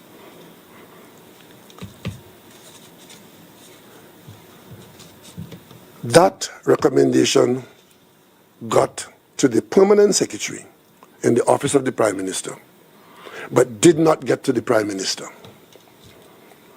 Because at the same time, on the same day that it arrived in the permanent secretary's office, in the office of the Prime Minister, from the Public Service Commission, another piece of correspondence arrived, advising the permanent secretary that a new development has taken place. So the recommendation made by the Public Service Commission, which would have seen a smooth transition, that one was retired, next person in line, next most senior person, that was disrupted by a second piece of correspondence. So the second piece of correspondence came to the Prime Minister's office before the Prime Minister could even have seen the first piece of work from the Commission, because the first piece had been deemed functus. Because the person that was appointed, to be appointed by the Commission, with the Prime Minister's agreement, if it was had, that person was suddenly interdicted.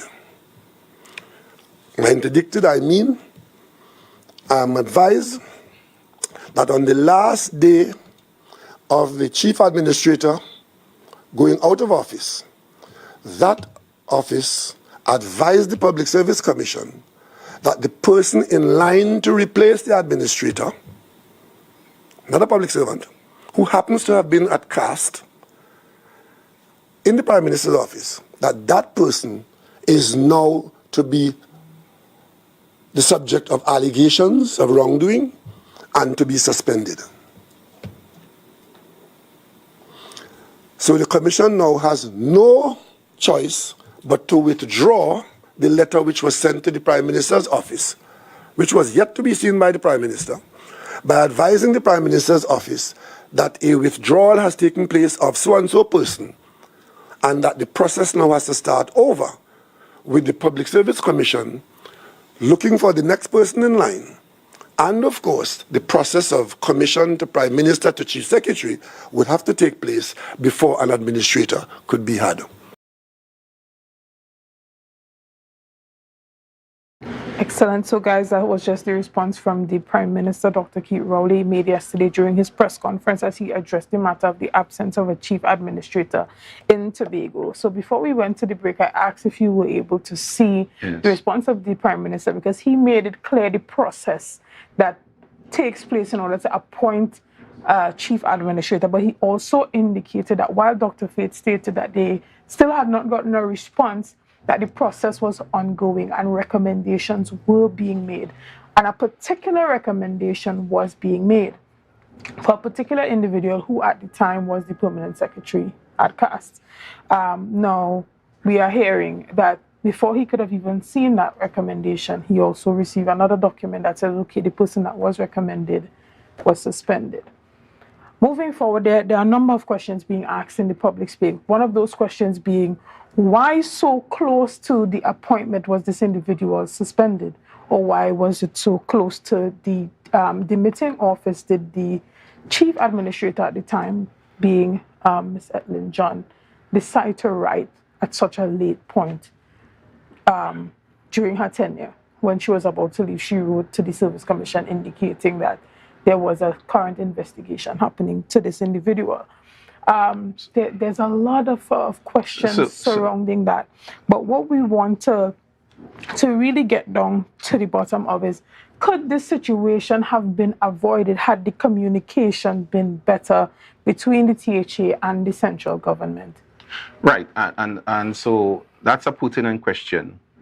And it goes to the root or the whole question of succession planning. The timelines given by the Prime Minister, I don't know whether that is accurate. But let me see. If we had been practicing effective succession planning in the entire public service, this thing perhaps may not have arisen. And I'll tell you why. The Public Service Commission is expected or supposed to have on record for a whole long year before who are the persons likely to proceed on retirement leave. So in that context, the Commission is at fault. The Commission is supposed to have signaled to both the Chief Secretary and the Prime Minister, not a mere months before, or two weeks before, or 3 months before, if they're doing effective succession planning, meaning we need to know that in the pipeline of successors, possible successors, these are the persons, and these are their retirement dates. But the outgoing or the last chief administrator would have done the prudent thing. She had not been receiving any correspondence. The chief secretary, I wager, had not been receiving any correspondence to say, well, a whole year before, 6 months before, even 3 months before, this person is going off on retirement. Could we have, these are your possible replacements. To give the chief secretary and the prime minister time to consult and to finalize their decision. All right? So I'm laying that blame clearly at the feet of the commission. Now, the chief secretary could not have known that the permanent secretary in caste would have been interdicted according to the prime minister. Remember, the Public Service Commission is the appointing body, is the disciplinary body for public officers. They would have received the audit some time ago. They have to go through the audit and to say and to determine whether there's anything against the particular permanent secretary that was at caste. For the prime minister to say that he doesn't know, that is his permanent secretary. The prime minister receives intelligence from all quarters of the nation on a daily basis. A brief comes to him, the special branch police come to him, they send a brief to him. Even a simple trade union meeting, they send special branch officers to hear who is saying what and who doesn't say what. So I can't believe he's accounting in terms of that. That is his permanent secretary, that is the permanent secretary he chose to be his accounting officer at caste. So that when the prime minister says he doesn't know, I have to take it to the grain of salt. Then how we know that he's less than honest? I say it very strongly. He says, well, the process has to start over again because there is a vacancy, repeat, a vacancy in the commission. And he goes on to tell the nation, so we have to now get that vacancy filled. We have to go to the president and a whole long line of things that have to occur, which is not true. According to the Constitution, the commission has 6 members, a chairman, a deputy chairman, and 2 other members, not less than 4, or 4 other members, as the case may be. So you have a total of 6. So what the Constitution is saying, you can operate with at least 4 members. Prime Minister is telling the nation a different story. A vacancy has occurred, and we have to fix it before this whole thing can happen. But that is patently untrue. Because you could operate with 4, you could operate with 5, you could operate with 6. So if he says there is a vacancy, we're talking about. I believe that the vacancy that was open was for the deputy. It doesn't matter. So you could have. Well, you said it must have. No. I was telling you what the composition of the commission is. Right. A chairman, deputy chairman, and 4 other members. Chairman, deputy. But you can. So the quorum is 4. It could be a chairman and 3 others, or a chairman and 5 others, as a chairman and 4 others. So if the vacancy is the deputy chairman, then you can still operate with the others. So to tell the nation that there is a vacancy and that now circumscribes the prime minister from doing this, or the commission from doing this work, can't be true. Right. So the prime minister is a flat liar. All right, and there was a request made by the opposition or the minority leader, Mr. Kelvin Morris, and he would have called for the current administration to make public or either lay in the House the results of that audit in order to allow Tobagonians to have a greater understanding of why this individual that was up for the position as chief administrator was suspended. Do you think that his call was valid, and do you think that it is something that the current administration should go ahead with? I don't think they should go ahead with it, and I'll tell you the reason why. You remember many years ago, I don't know, and with due respect, I don't know if you were born as yet, right? It's a long time. No, with due respect, right? But we have to go back to the history. There was something called the Scott Drug Report. You remember that? You have heard of it? It is where a number of police officers in this country and other persons in relation to that particular problem were interdicted. They were accused of selling drugs and that kind of thing. And the Prime Minister at that time laid a report in Parliament, and the whole thing fell flat.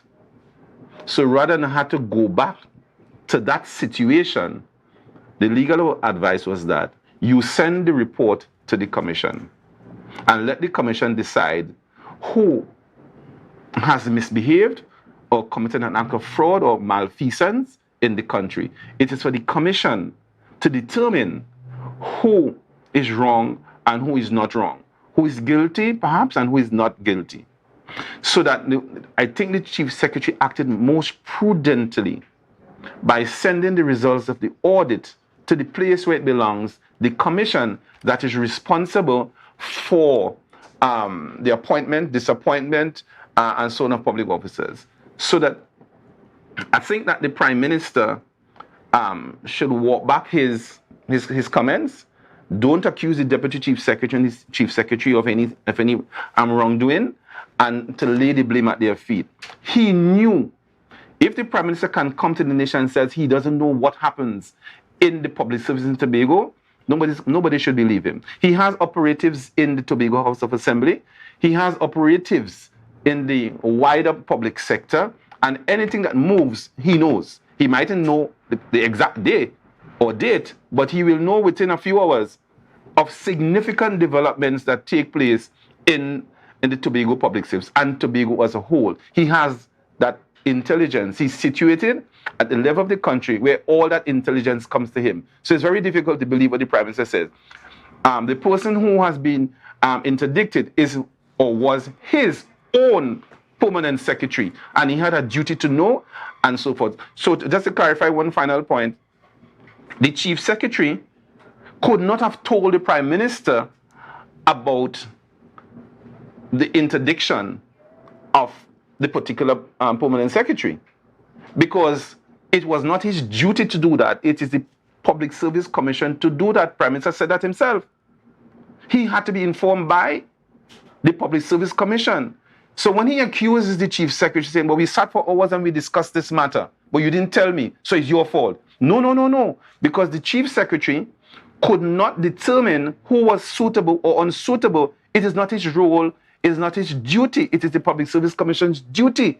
So he's spewing propaganda and bacchanal in the place by misleading the people when he himself says in his press conference, the commission had to tell him. So because the Chief Secretary would have been running in front of the commission if the Chief Secretary says, well, you know, this person is under observation or in an audit and certain things are there. It is not his role to do that. Understood. It is the Public Service Commission. You follow what I'm saying? Yes, understood. Good. All right, well, thank you so much, Mr. James, for coming in and giving your perspectives on the fact that we currently here on the island of Tobago do not have a chief administrator. Thank you for bringing those perspectives into the discussion. Guys, we're going to take a quick break and we'll be back right after this.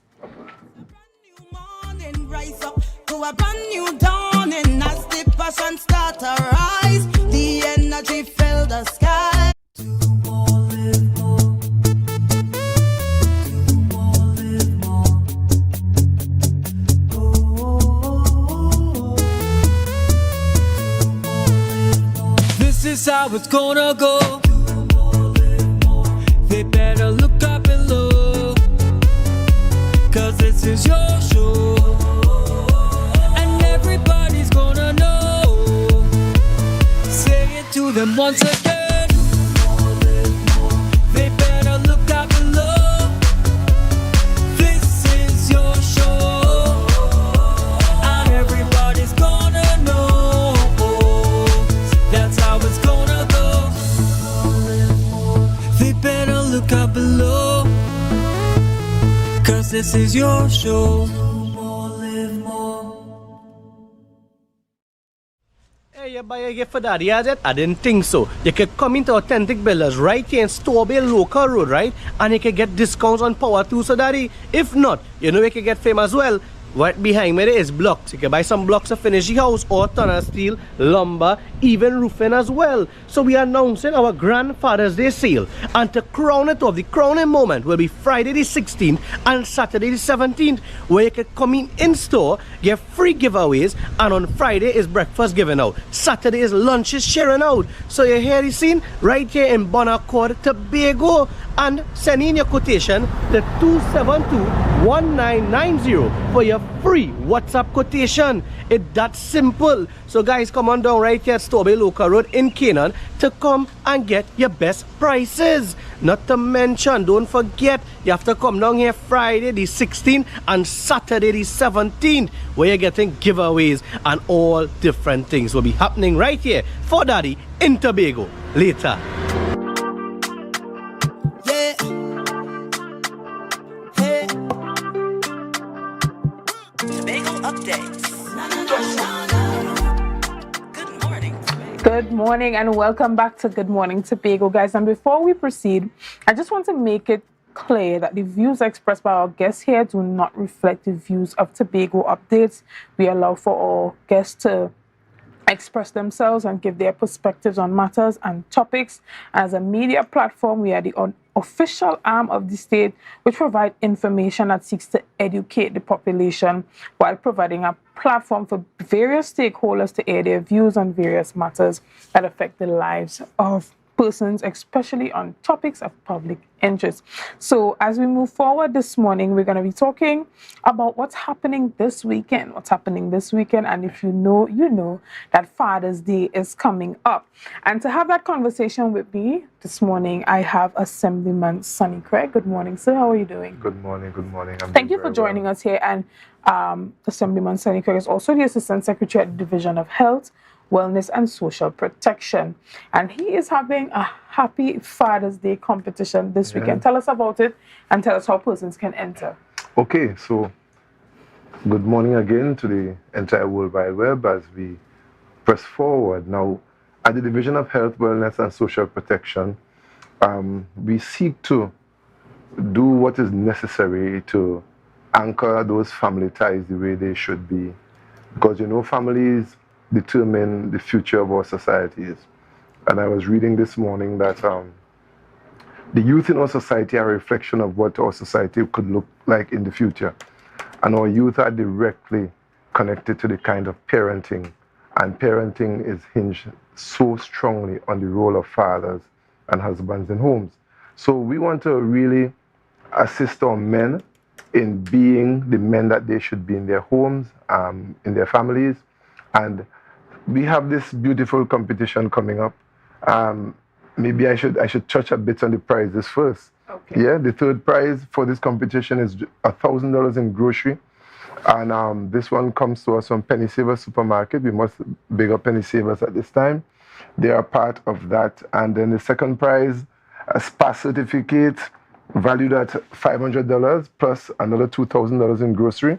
And the first prize, a weekend for two at Magdalena Grand Resort and Grand Beach and Golf Resort.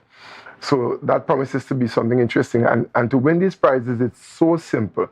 And if you're looking at your screen now, you can see the rules and what it takes. First thing, we need to like the Division of Health, Wellness and Social Protection Facebook page. That's an easy one.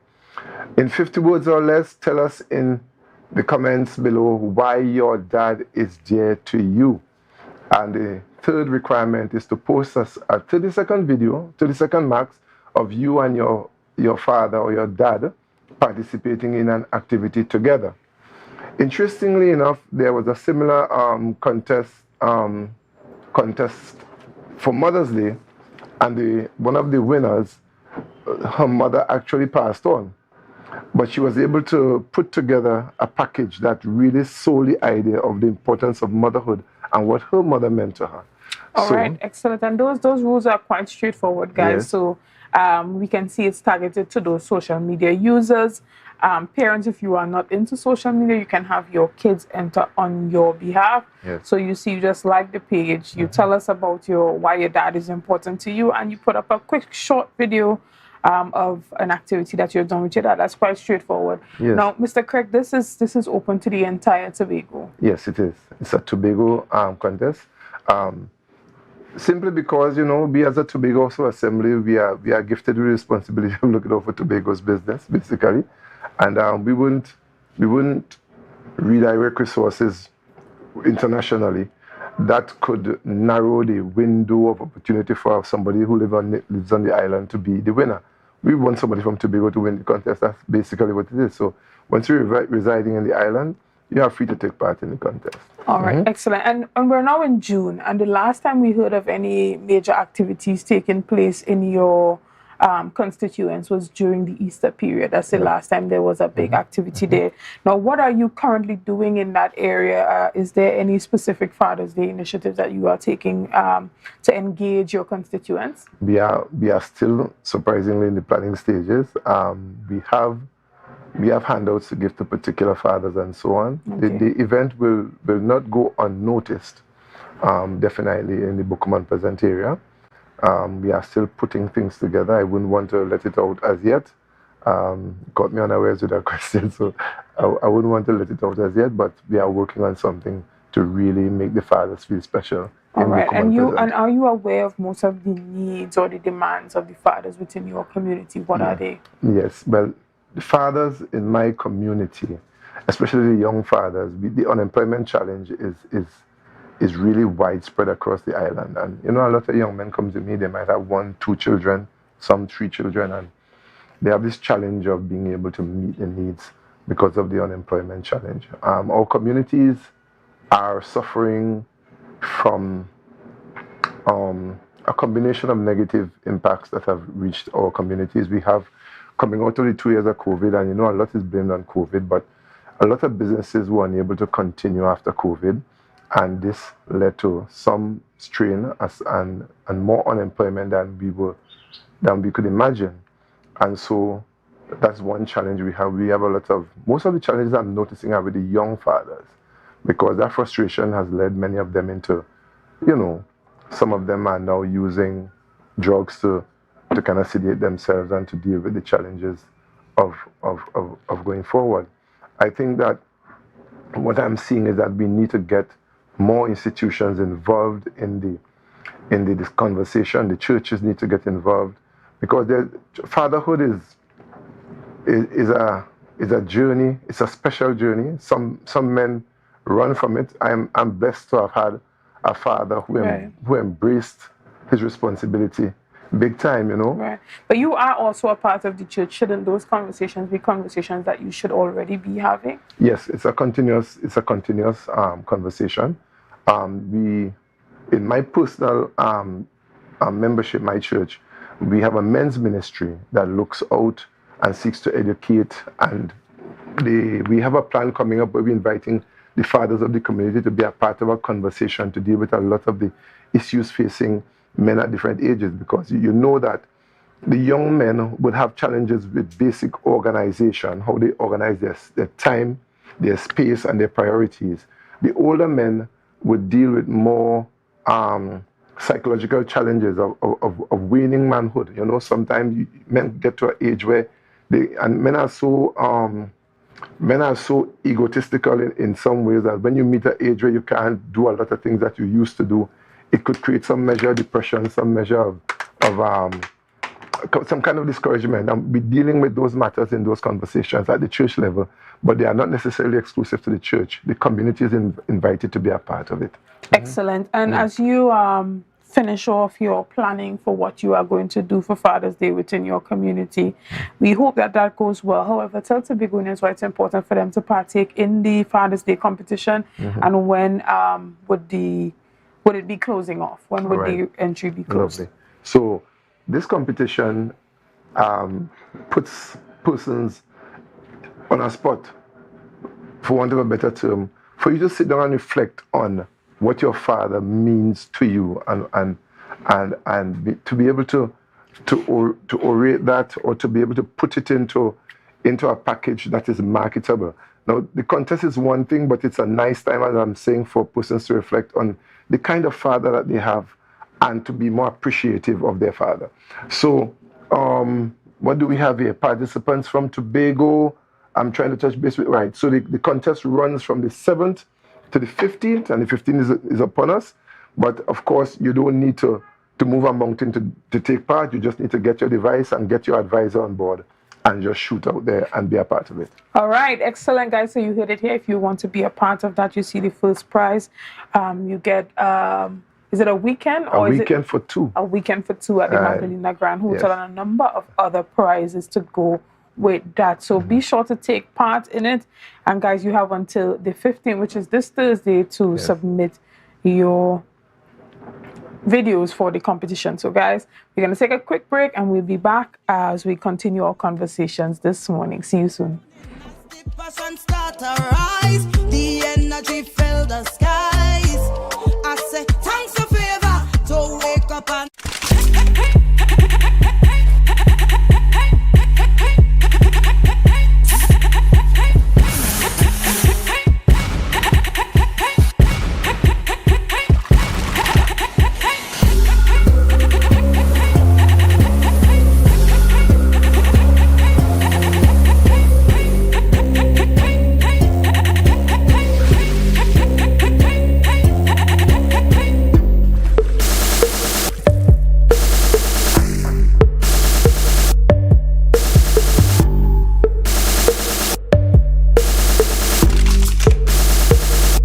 The best place to stay in Tobago is at Thorn's Place, with rates starting as low as 200 TT. Call or WhatsApp 745-7306 or 682-8676. We are located uptown Scarborough, 5 minutes away from the port. Remember, at Thorn's Place, our aim is to make your stay safe and affordable.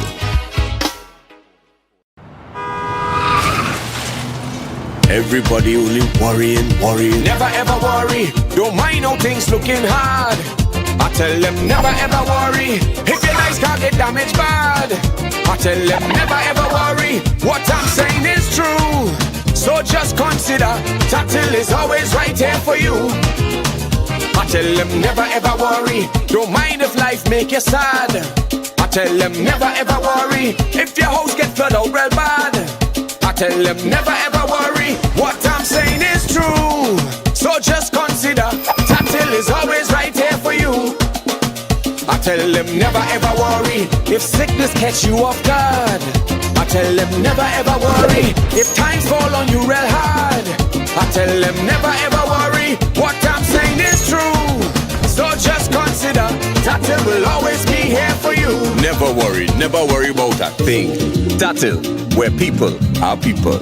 You know what I mean. Are you looking for a place for your loved ones? Heavenly Care welcomes you. Located at Northside Road opposite Massey Motors, we offer a variety of services. These include doctor visitations, social activities, geriatric care, and much more. Contact us at 277-9595 or visit us at Northside Road opposite Massey Motors. At Heavenly Care, compassion is at the heart of all care.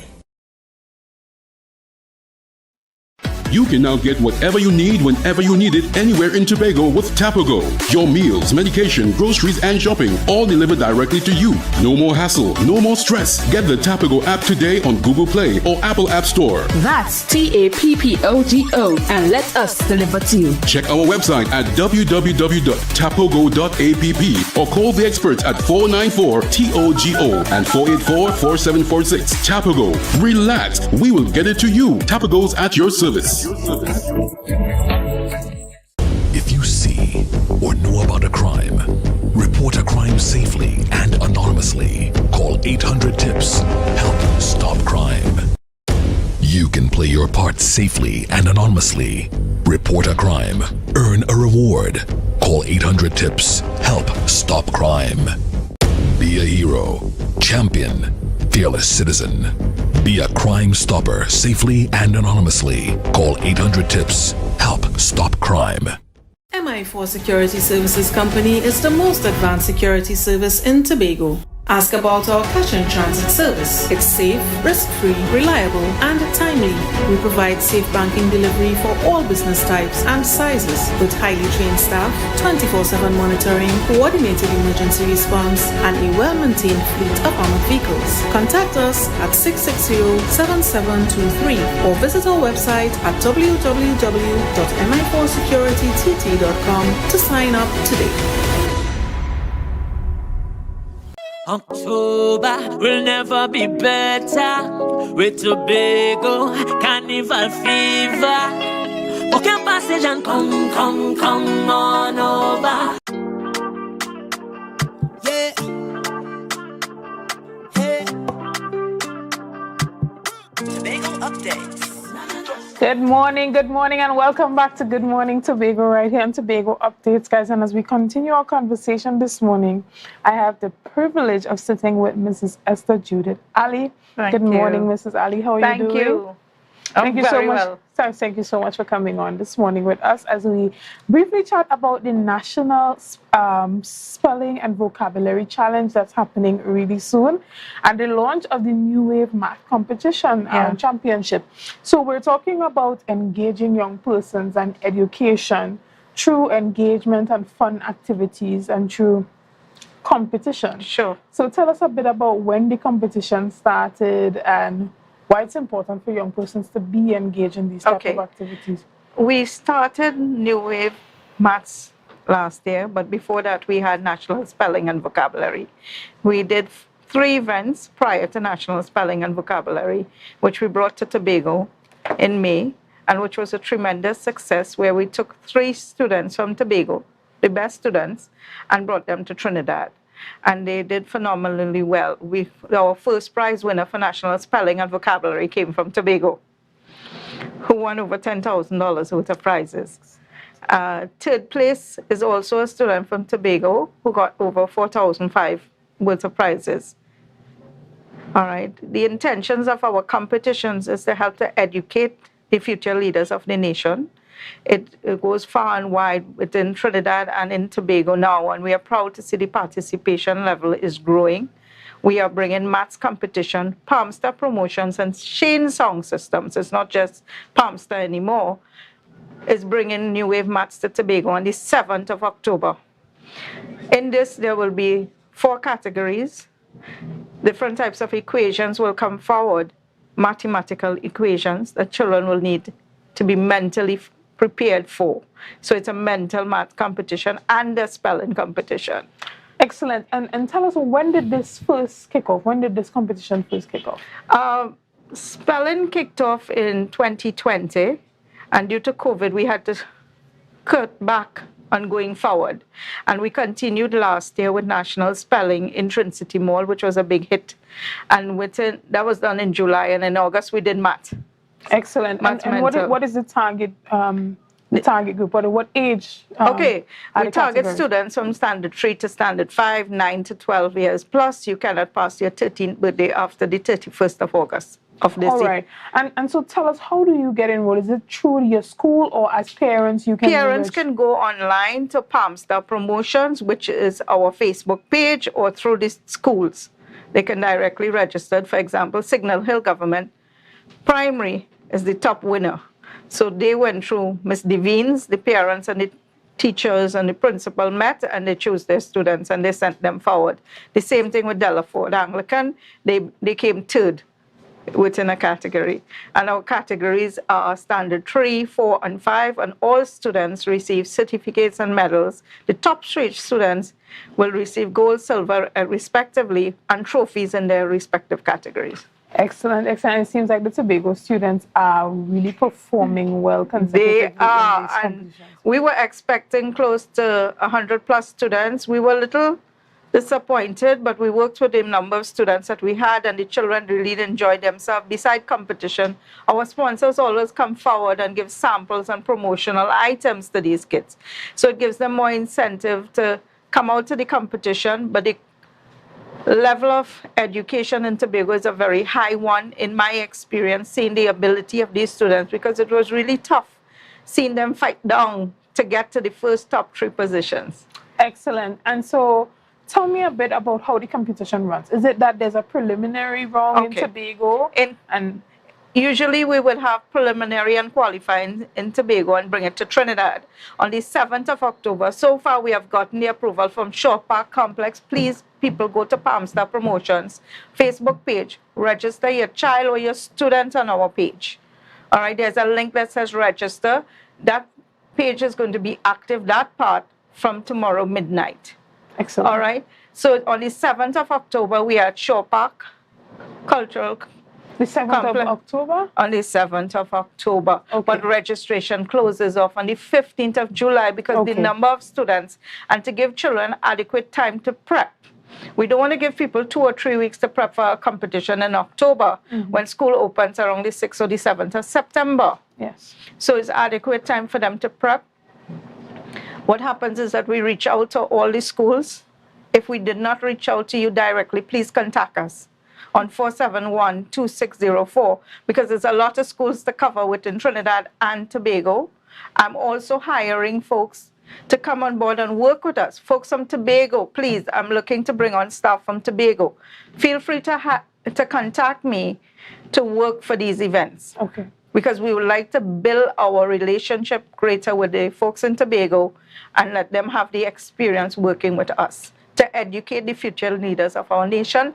This is our intention at all times. Excellent, excellent. So you see, guys, there is also employment opportunity connected to the competition and the Tobago leg of that.